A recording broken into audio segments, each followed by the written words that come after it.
Weight is crucial to achieving speed in a racing car. The lighter it is, the faster it is. The heavier it is, the slower it is.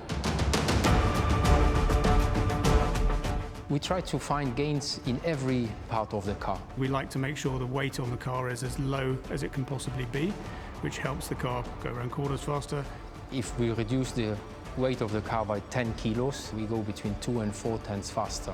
Engineers have just gone through every single part, looking at how we can just save fractions of a gram from every component to make sure we meet the weight targets. Generally, we look at the larger bits, because if you're wanting to take 5% of weight out of something that weighs a lot, taking 5% out is big.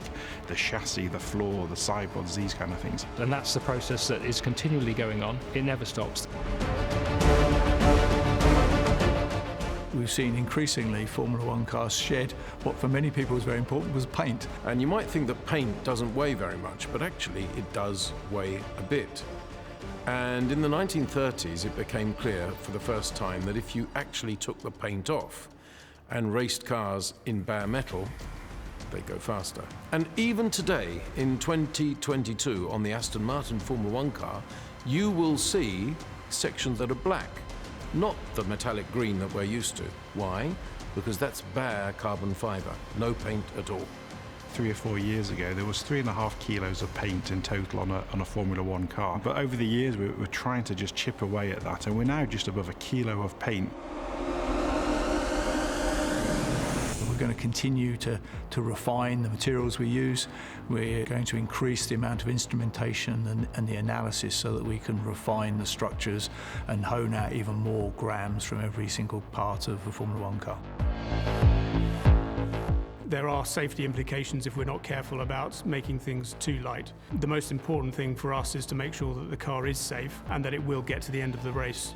When a new set of regulations come in, you're sometimes designing components on a car that you don't even know what the loads are going to be by the time the development phase is finished. And it gets to a point where the human brain can't really come up with the ideas to save weight further. So we use machine optimization in a lot of areas to come up with really organic design solutions that otherwise would be too difficult to really comprehend.